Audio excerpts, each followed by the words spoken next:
Hey, this is Cam from the Brother Slim. I am trying something different today, taking a page from the book of Bra Mithra, shall we say, a lovely fellow who covers lots of Kingdom Death goodies. And I kind of thought that, in my mind at least, Into the Unknown has some of, if not the best, updates in the business. And it would be fun to, once again, take a page off of Bra Mithra's books and just kind of cover the updates a little bit. So with that in mind, let's jump into the update for, don't mind me looking to the side, I've got my second monitor here, which is much larger than just my little dinky laptops. But yes, it's Kingdoms Forlorn, Dragons, Devils, and Kings. Ultimately, I had to refund this game. It's just so many games in the backlog, and just don't have time for it. But I think it's a really cool universe and setting and everything, and I still keep tabs on it because it's really neat. And yeah, so let's dive into their July the 4th update, Stories Untold.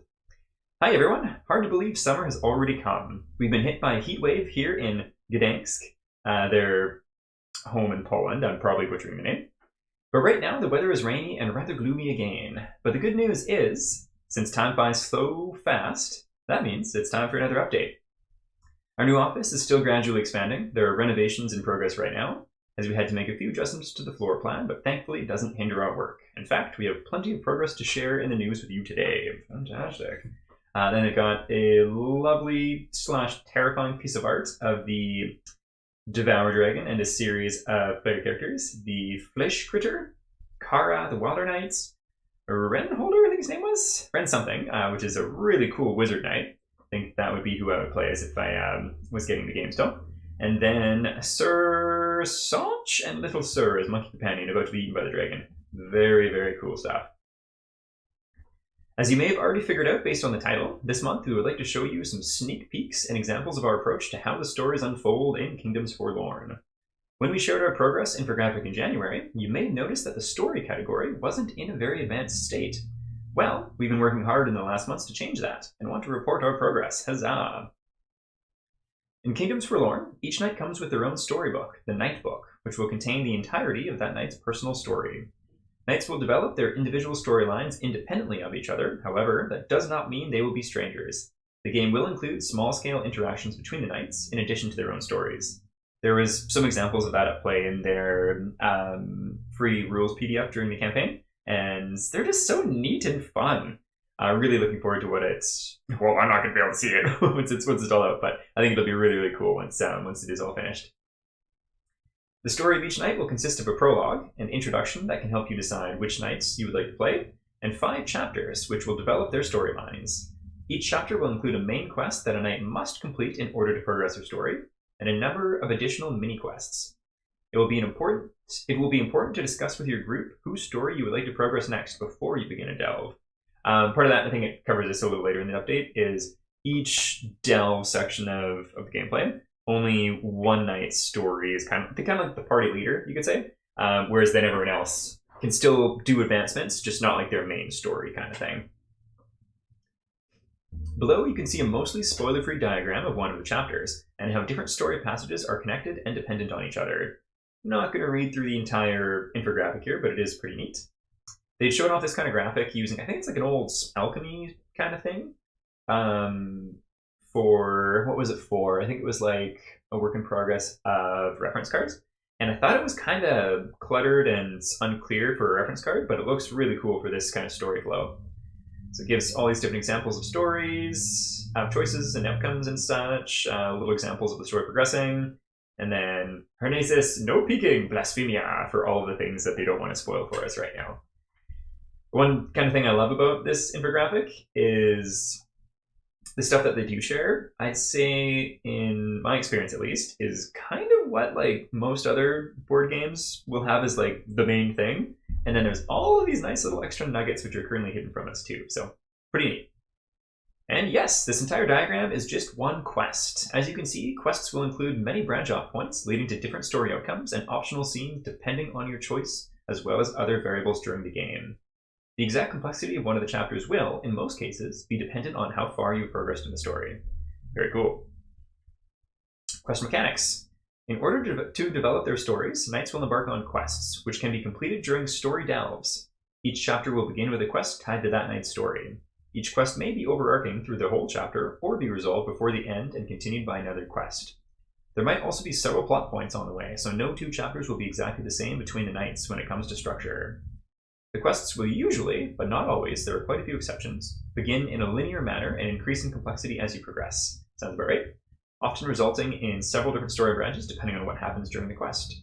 All your decisions will have consequences, and may even influence changes on the kingdom map. That reminds me a lot of in Aeon Trespass. We just kind of saw that for the first time, where based on some different conditions without spoiling anything, you needed to replace the original map tiles in some sections with other ones that just kind of changed how you can move around on them yet. They haven't affected us yet, but it was really cool to see. Expect various difficult choices and twists and turns along the way before you reach the ending of a chapter. I believe it's in ATO. A lot of the choices will have varying amounts of weight, but I think they do a really good job of balancing, like, it's not just the good person, like using Mass Effect as an example. It's not Paragon and Renegade as the options. They do a great job of balancing it. It's really good. Mostly the things that are like the most goody two shoes kind of thing that would be the best for everyone are the hardest to achieve, which makes sense. It's quite well done. Note that only one knight in a party can work on a quest during a story delve and attempt to progress their storyline at a time. Touched on this a little bit earlier. I'll probably do a way better job of explaining it than myself. The rest of the party will take on a supportive role in the meantime, but that doesn't mean they won't have their hands full of work. While exploring, they can gather resources such as gold and loot, as well as attempt investigations. A number of small stories loosely connected to the main story chapter you are currently in. Unique to each knight. That's really cool.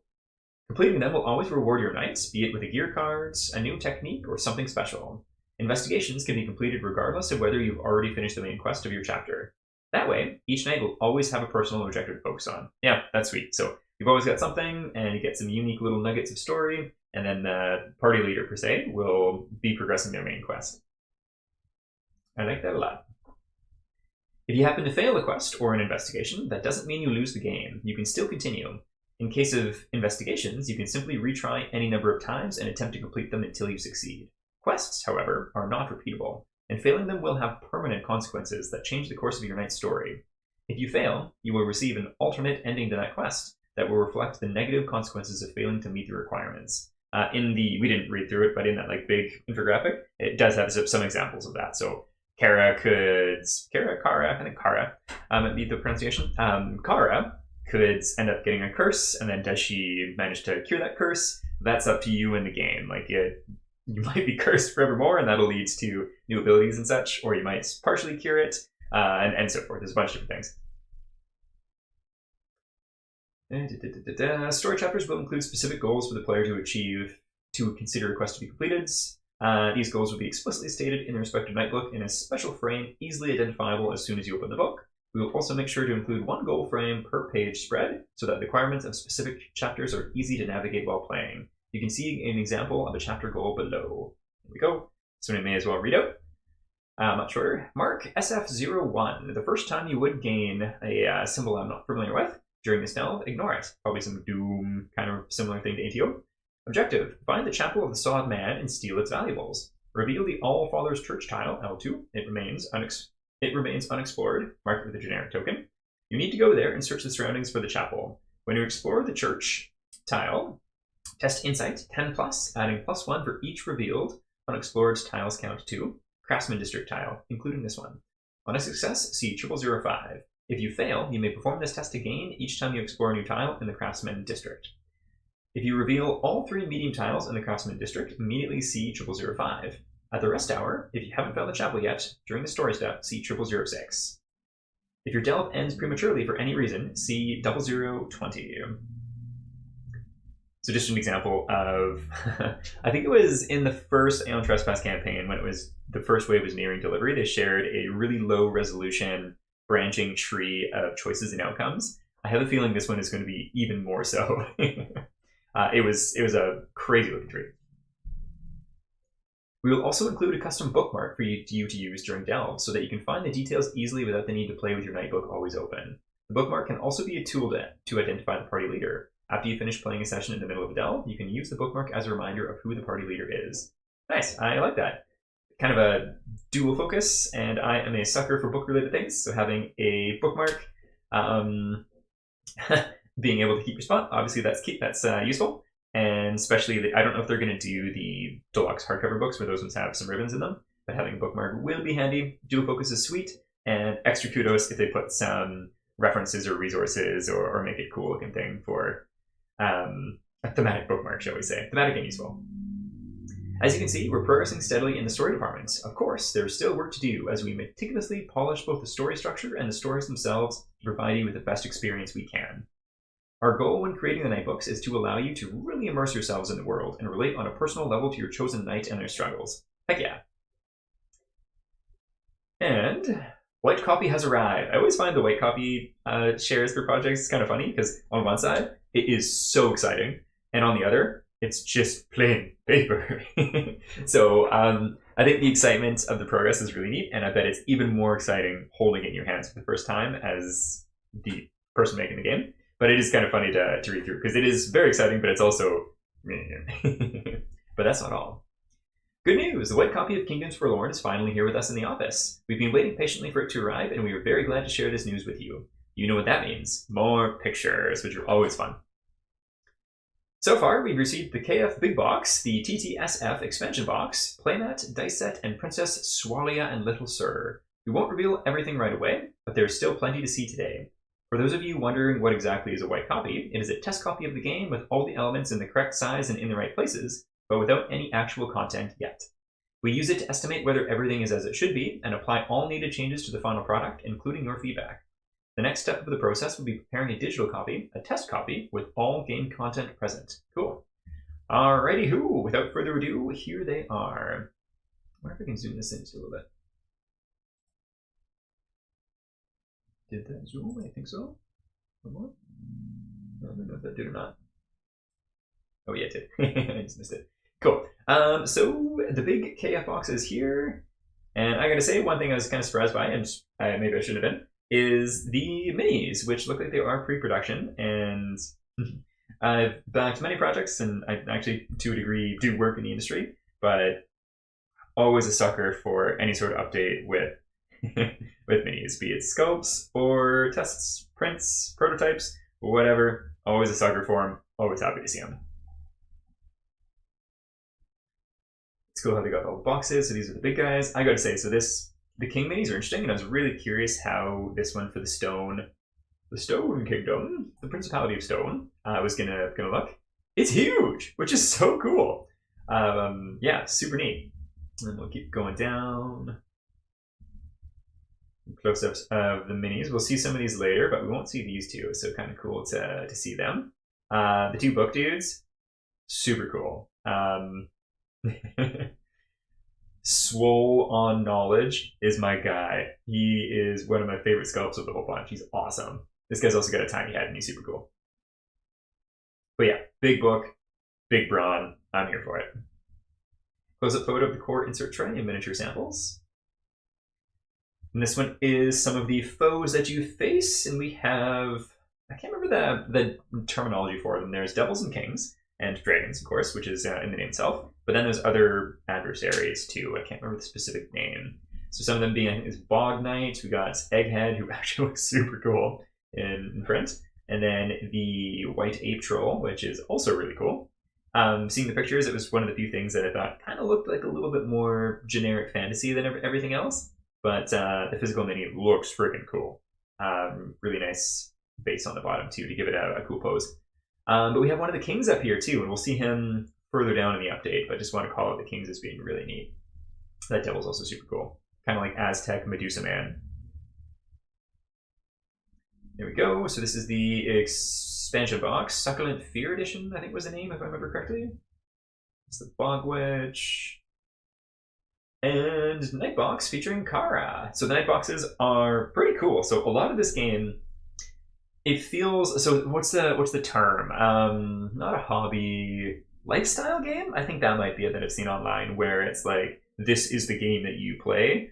And so Aeon Trespass, I think, definitely falls into that. For example, me and the rest of the boys are probably going to be playing it forever. There's so much content on the way, and there's another game sometime in the future too. Hopefully a long ways off in the future, but considering how much game is in between now and then, we're gonna be playing it forever. And And in my opinion, ATO feels a little bit more streamlined than Kingdoms Forlorn.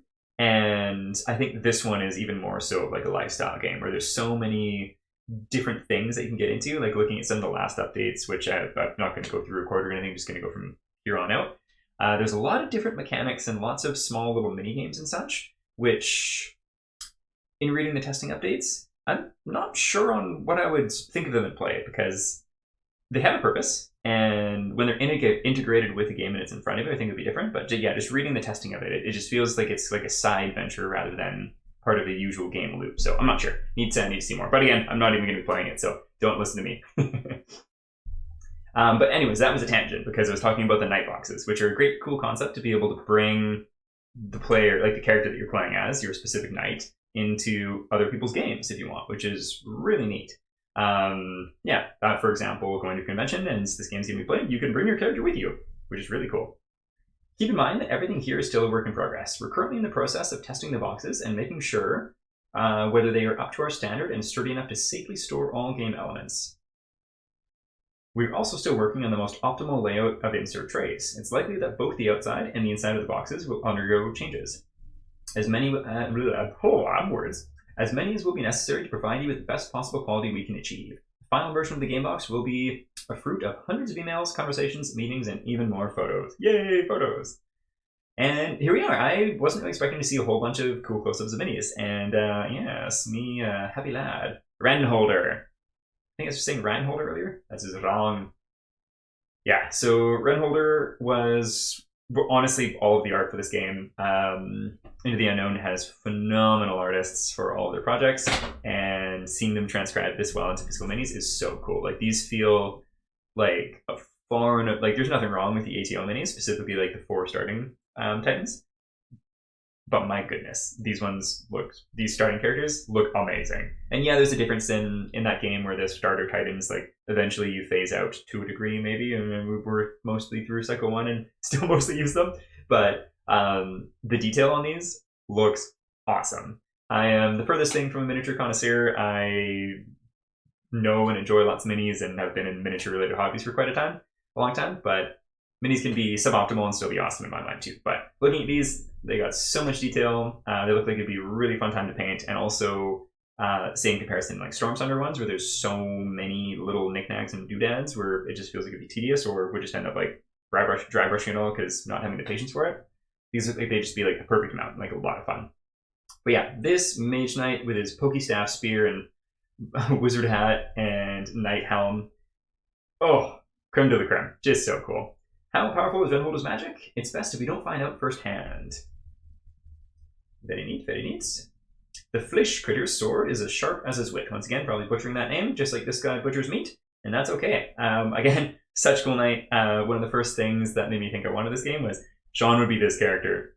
Man loves meat, and this character would just be the perfect one. But alas, not to be. Sir Ubar and his Two Faces. This was one of the last minute stretch goals unlocked. Their campaign, they shared up, I think like 3 or 4 different night stretch goals right at the very ends, and we got one of them, which was cool. And then there's a few more, like a mushroom night with a little mushroom companion, which looked sweet, but was not. There's some speculation in the comments that they might add it, but there's a comment on this update saying that there's no decision made there at this time. I think it'd be cool. One more night would be pretty sweet. But yeah, so Sir Ubar is pretty interesting. He is a knight and also a first man, I think they call him, a monkey man. So he can transform, and I just kind of love the imagery of the shield with the monkey hiding its eyes. Monkey see, monkey smash is the vibe I'm getting. But yeah, really, really neat. And yeah, both those minis, so detailed. Love the long ring tank style arms and the armor in human form too. So cool. Yeah, there's a better look at the shield and better look at the monkey's face there too, with it in focus. Awesome. There's Kara, always ready for another delve. Super evocative sculpt, super cool pose. Love it. It's just so sweet. A mighty swing incoming from Paracelsa. Definitely gives me, like, this one gives me, like, old school medieval vibes for sure. Really, really cool. A rat wolf. Half rat, half wolf. Do love how it's kind of like monkey adjacent too, just with its stance and such. Really neat. Rat wolves are very cool in my mind. The haunt of Utrabant appears to claim its victim. Spooky ghost fellow. Looks like it might be sinking into the base. I don't know if that's ghostly or just kind of a bit of a blur there. Big distended face ghostly thing is really cool too. Ooh, it's a Panzergeist. So armored, ghostly, flamey skeleton fellow. Very cool. The Winged Nightmare in its full glory. I think it might just be not quite in focus or the way the lighting's falling on it. Although, yeah, I don't know. I think this is the only one that I think is kind of below par in compared to all the other minis on display. Like the sculpts and the pose and everything just feels, I don't know, like maybe like a little generic. So kind of using the example of lots of other crowdfunded board games with minis, just kind of gives off like a succubus kind of vibe. Like there are differences, like it's more of like an octopi tentacle lady creature thing. But just the pose and the detail in like the tentacle limbs and chests just feel like kind of soft. So I'd say out of all the minis, I think they're all excellent, but this one would be the one that would be the lower of the lower rated in my opinion. Nothing wrong with it though. I think it's a testament to how good all the other ones are. Pumpkin season is coming soon. This little fellow is so derpy, cool, creepy, and awesome. Pumpkin head. I think they can surprise you coming out of pumpkin patches too, which is just so thematic. I love it. Yeah, super cool. Searching for another foolish knight to butcher. I think this guy's name is the Night Eater, which is pretty cool. With his scissored hands, he cracks you open and sticks you on his back and slurps your blood. Very, very cool. The Knight of the Fen emerges. So it's quintessentially a swamp ooze that's put on armor and taken night gear. Love it. Don't let those eyes fool you. He's dangerous. Humpty Dumpty, basically, if Humpty Dumpty was a murderer and a master duelist. Super cool.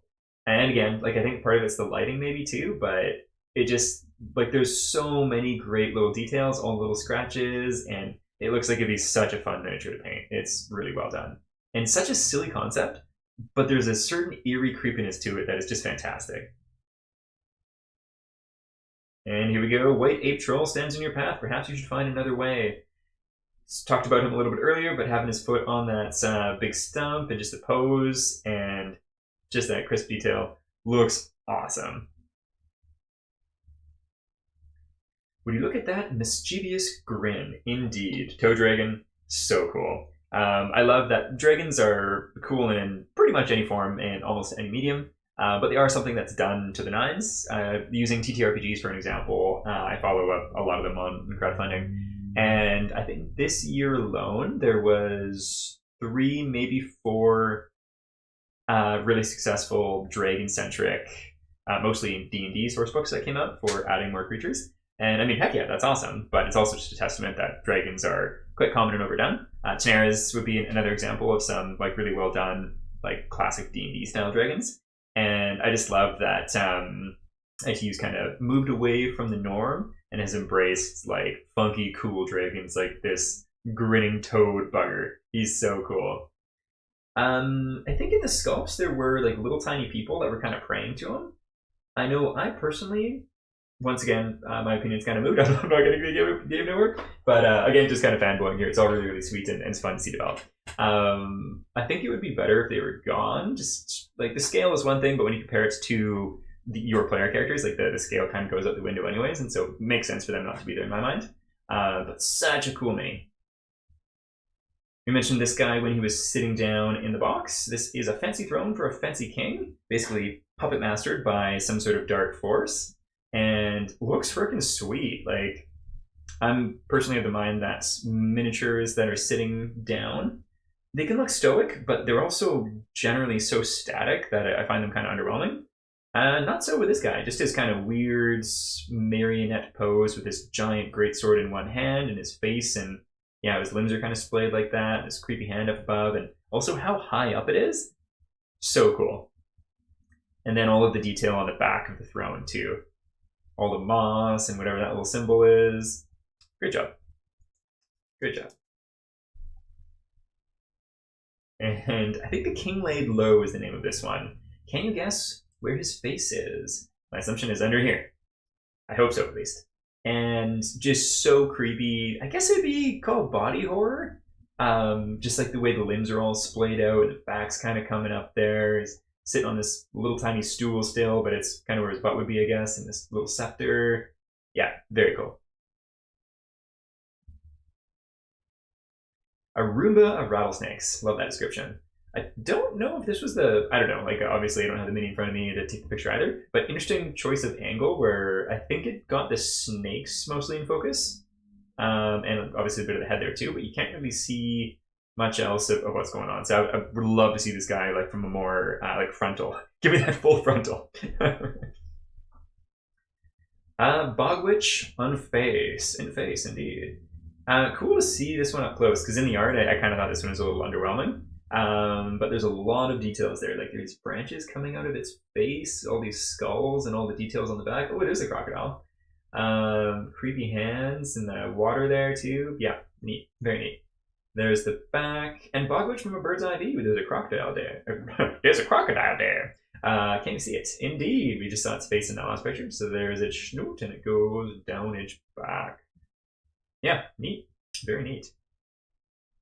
The face only a mother could love, the Devour Dragon. I'm really curious about the scale of this dragon, because this tower is huge, and it makes me feel like the Dragon Mini's gonna have to be shrunk down in comparison to the Toad Dragon, just because there's already so much going on the base, and I'm assuming the base is the same size. I could be wrong here, though. But still, looks so freaking sweet, and I love this. It's just so unique. Like, it looks like something that you would expect to get 3D printed, and yeah, and I wouldn't expect this from a board game. Like, it's so cool. And here we go. The Scholar of Swole once again. Be gone. Back to the books with you. Yep, super cool. Love it. Simple and effective, and very distinct. Bearing the Torch of Education. Yeah, there's got to be a reason for his tiny head, because I think they would have changed it if it was just a scaling issue. And yeah, I love the tiny head. I don't know why, but it's awesome. And really cool, crisp details. All those books that are bound in that rope or twine. Yeah, awesome. Love these guys. I think they're saints is what they were. Princess Swalia, gallant as always. Yep, she looks awesome. Princess Gwenira. I think this one got a fair bit of flack in the comments for the artwork, but looks cool to me. And Princess Chantel. I love the turn of phrase for chanterelles, the mushrooms. Get to go chanterelle mushroom picking each fall, and it's a blast, and they are delicious. I kind of feel like this one might benefit from like more of a full frontal picture as well, but I'm assuming it was so we could get like a good look at the face and all the mushrooms growing out of it, which is really cool. And last but certainly not least, we have Little Sir. Little Sir is snooping around. So this was a stretch goal for what would usually be a token, and it's Little Sir, the monkey that goes on Sir Sancha's back, and it's so freaking cute. I'm assuming this mini's got to be quite tiny, and again, great crisp detail on it. Looks killer. Phew, that was a lot of pictures. We're in the process of providing final feedback for all miniatures and ensuring that they're in line with what we envisioned, but everything is looking good so far. Wholeheartedly agree there.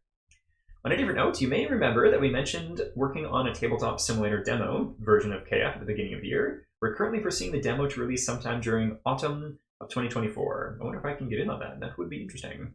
And lastly, we would like to invite you to visit our online store. We are foreseeing new items to appear around the middle of July, including a new t-shirt and new ATO gameplay elements. We'll keep a close eye on your feedback, and perhaps something similar could appear for KF one day. ... That will be all for the July updates. What do you think about everything we've shown today? And do you have any favorites among the miniatures? Be sure to let us know. Cool. Yeah, excited to see what they put up on the store for like their limited batch releases, which are coming out later this month. Very curious. They're things that I would love to get a hold of, but I'm in a place where I've got so many miniatures and more than enough game. And while I want, like, internally looking at like say some different Kingdom Death supporters who like go to every single sale and like buy every single thing, like I see why, because I want all of the ATO stuff. Gonna do my best to hold off on that though, because it's just not within the budget at this time, but I am curious to see what they have. One kind of comment though too, so new ATO gameplay elements. From my understanding and from reading all of the ATO Aeon Trespass updates, They're more so collector items. So interesting minis that you can use and in the game to various degrees, but none of it is essential or anything by a long shot. So it definitely, the people will always cry FOMO. That's a thing, especially just in crowdfunding in general. And I mean, heck, I feel that because I would love these, but they're not my budget. But none of them are necessary. But yeah, that is a wrap on that. So for anyone watching, let me know what you think about this kind of format video. And yeah, thanks for tuning in, and we'll catch you next time. Bye!